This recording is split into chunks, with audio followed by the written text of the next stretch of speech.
bilang pagpapakita ng lakas laban sa pwersa ng China doon. Hindi na maganda, Makikita no? sa video na ito na magkasamang nagpatrolya ang mga FA-50 fighter aircraft ng Philippine Air Force at mga F-15 Air Superiority Fighter ng Estados Unidos, kasama na rin ang iba pang aircraft ng dalawang bansa. Yan ang maganda eh. Ang ipinapakita lamang niyan, ang pwedeng ipakita yung statement na sinasabi ng mga ganyang Joint Air Patrol, Joint Maritime Patrol, ang statement niyan sa kalaban nating bansa, which is yung China, sa mga agaw. Hindi kami basta hindi nyo basta maaagaw yung mga teritoryo na yan. Okay, handa kami sa kung ano mang gusto ninyo. Pero at the same time, syempre nagpapakita ng puwersa, 'di ba? At the same time, mga utol, syempre pinipilit i-maintain yung kapayapaan sa lugar. Palagay ko naman dahil kasama natin yung United States, hindi kikilos ng masama itong China. At nakaraan, mga utol, ilang beses na nagdeklara naman ang presidente ng United States na si President Joe Biden na any attack, any violent attack, no? Sa aircraft, sa vessel o sa land o kung ano man, any attack na gawin nyo sa Pilipinas ay i-invoke na namin ang Mutual Defense Treaty. Okay? Pwede na kami mag-retaliate, pwede na kami rumesback sa inyo. Mga karunungan, kaalaman, teorya, kasaysayan, hiwaga at mga bagong tuklas. Alamin natin, alamin natin. Okay, mga utol, nakikita nyo sa ating screen ang official Facebook page ni President Bongbong Marcos. At eto yung Facebook post niya tungkol sa Joint Maritime and Air Patrols in between Pilipinas at United States. At oo, tama po kayo ng pagkakaintindi, natuloy na yung Maritime Patrols, Joint Maritime Patrols and Air Patrols sa West Philippine Sea kasama ang United States of America. Okay, mga utol, basahin lang natin ng konti. Today marks the beginning of Joint Maritime and Air Patrols, a collaborative effort between the Armed Forces of the Philippines and the United States Indo-Pacific Command in the West Philippine Sea. So ang masasaksihan natin ngayon, mga utol, ay ang actual footage nung Joint Maritime and Air Patrols na ginanap sa West Philippine Sea. At syempre, di ba, alam naman natin kung sinong katunggali natin sa West Philippine Sea, which is China, mga utol. So, ano na mangyayari? Ngayong tuloy na talaga yung Joint Maritime and Air Patrols natin. Mabubuli pa kaya tayo nitong China? O maitataboy na natin sila? Okay? So, game na. Ito'y mula naman kay Sir Romel TV. Paki-subscribe siya, paki-like na rin yung video. Grabe, Pinas at Amerika nagpadala ng fighter jets sa West Philippine Sea. Simulan na natin to.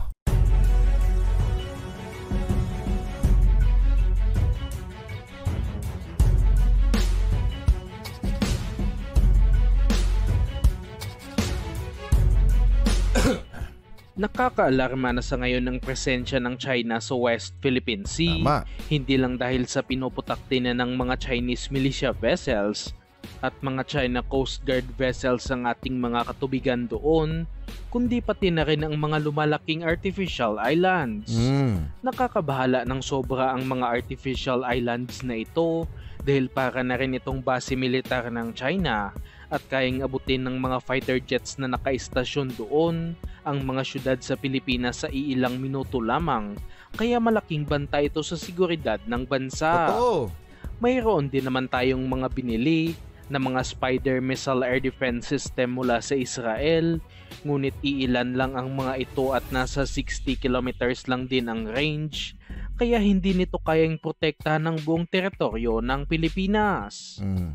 At sa bagong statement na inilabas ng ating Pangulo, palapit ng palapit na ang mga artificial islands sa ating bansa at base sa kanilang pinaka-latest na intelligence report, nasa 60 nautical miles na lang ang layo nito sa kalupaan ng Pilipinas. Naku po. At dapat na talagang mabahala ang mga Pilipino dito. Isipin mo yun, mga utol, no? Isipin nyo na lang, no? 60 nautical miles na lang simula sa ating shore. Yung lapit nitong China sa atin, 'di ba? supposedly 200 nautical miles ang yung kasama sa exclusive economic zone. Ganun nakalala yung ginagawa nilang pang-aagaw ng teritoryo sa atin. Hindi lamang naman sa atin, no? Pati sa ibang bansa din, sa mga kapitbahay natin bansa. Pero tayo talaga yung talaga nakikipagdikdikan sa kanila na ipaglabanan. Hindi sa paraan, mga utol, ng aggression. Okay? Bagko sa pagpipilit natin na ipagtanggol yung ating mga teritoryo. Hindi nga daw aabot sa ayaw rin natin ng gumera sa China. Pero hindi naman tayo papayag na agawin na lang nila ang ating teritoryo. So yung may mga taktika ang gobyerno natin, particular si President Bongbong Marcos, na mga ginagawa. Kagaya ng mga diplomatic protest, okay, pagsampa ng kaso, and pakikipag-usap mismo na rin doon sa party involved, which is China. Okay, di ba kamakailan lamang nag-meeting sila ni President Xi Jinping tungkol sa mga issue dito sa West Philippine Sea. So ano masasabi nyo dyan? Napakalapit na nito sa Pilipinas. Game na, tuloy na muna natin. Pa-comment na lang. Ngako naman si Pangulong Marcos na hindi isusuko ang ating teritoryo at nakapokus ng ating government sa pagpapalakas ng hukbong sandatahan, kaya tinaasan nila sa 283 billion pesos ang defense budget sa susunod na taon mula sa 205 billion pesos ngayong taon lamang. At sa bagong balita, nag-anunsyo ang ating Pangulo na tuluyan na ngang nag-umpisa ngayong linggo ang joint patrol sa pagitan ng Estados Unidos at Pilipinas sa West Philippine Sea bilang pagpapakita ng lakas laban sa pwersa ng China doon. Makikita sa video na ito na magkasamang nagpatrolya ang mga FA-50 fighter aircraft ng Philippine Air Force at mga F-15 Air Superiority Fighter ng Estados Unidos, kasama na rin ang iba pang aircraft ng dalawang bansa. Yan ang maganda eh. Ang ipinapakita lamang niyan, ang pwedeng ipakita yung statement na sinasabi ng mga ganyang joint air patrol, joint maritime patrol, ang statement niyan sa kalaban nating bansa, which is yung China, sa mga agaw. Hindi kami basta hindi nyo basta maaagaw yung mga teritoryo na yan. Okay, handa kami sa kung ano mang gusto ninyo. Pero at the same time, syempre nagpapakita ng puwersa, 'di ba? At the same time mga utol, syempre pinipilit i-maintain yung kapayapaan sa lugar. Palagay ko naman dahil kasama natin yung United States, hindi kikilos ng masama itong China. At nakaraan mga utol, ilang beses na nagdeklara naman ang presidente ng United States na si President Joe Biden na any attack, any violent attack, no? Sa aircraft, sa vessel o sa land o kung ano man, any attack na gawin nyo sa Pilipinas ay i-invoke na namin ang Mutual Defense Treaty. Okay? Pwede na kami mag-retaliate, pwede na kami rumesback sa inyo. Parang gano'n na mismo yung sinasabi ng presidente ng United States sa China. Okay mga utol? So napakalinaw niyan at napakaganda. Ito naman talaga ang tugon na kailangan natin kasi ganito mga utol, no? Kaya nagmamalakas ang puwersa ng China, napakarami nila. Yung presensya nila, doon yung pandadarag, yung pambubulin nila sa West Philippine Sea. Kaya nila nagagawa. Ang lilit na mga barko ng Pilipinas. Ngayon, hindi natin matugunan yon kasi kulang talaga tayo sa mga kagamitan, sa mga barko, partikular. Ngayon, dahil mayroong United States na, kung tuloy-tuloy itong joint maritime patrols, di ang dami natin at malakas. Hindi nila pwedeng gawin yan. Pwede nilang gawin ng China.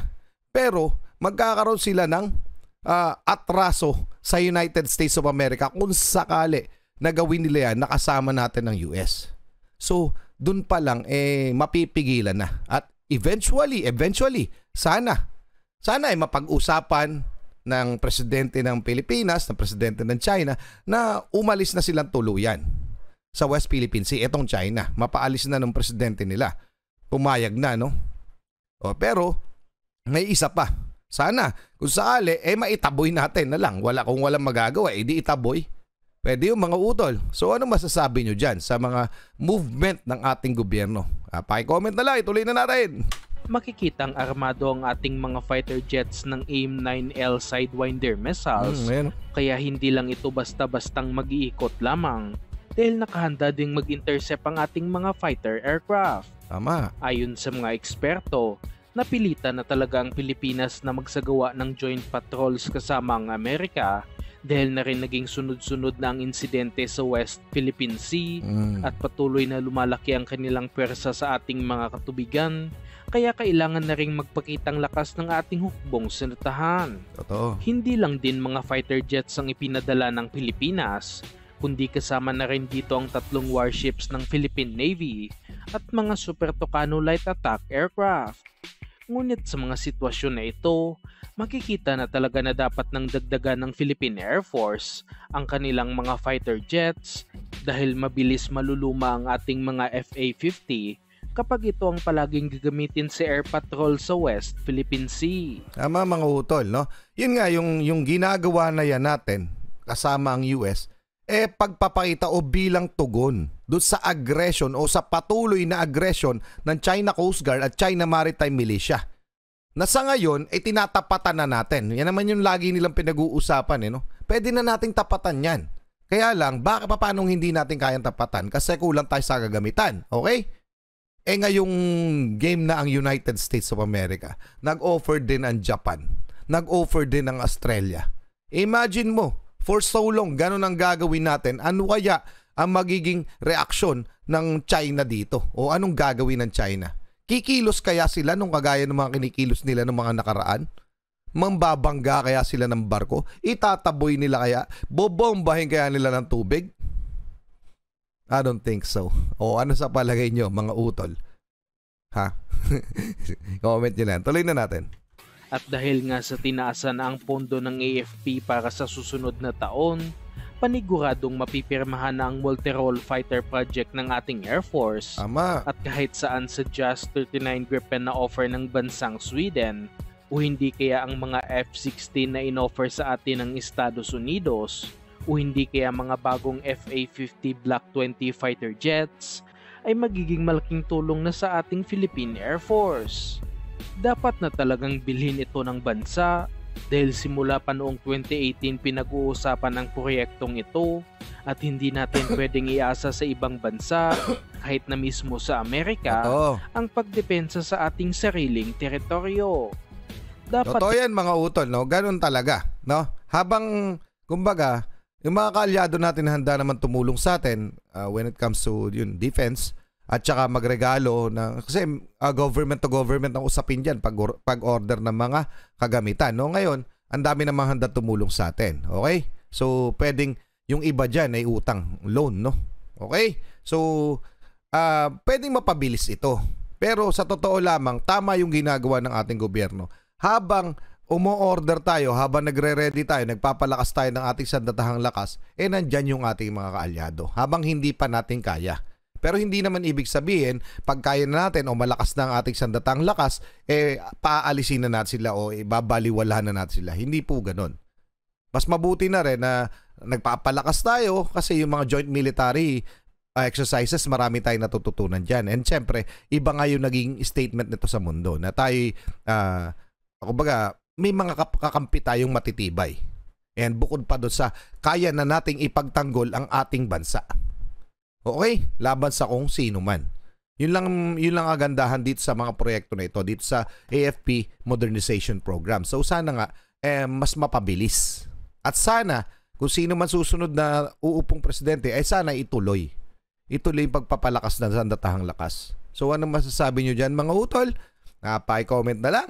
Sana may natutunan tayo. Muli ako si Target Achilles. Maraming salamat sa Romel TV. Maraming salamat sa inyo. Muli ako si Target Achilles in behalf of the Real Sound Pride Production. Ako nagpapasalamat sa walang sawa niyo pagsuporta. Kayo mag-iingat. Keep safe. God bless. At saludo po ako sa inyo lahat. Maraming salamat po. Mabuhay ka, Pilipinas.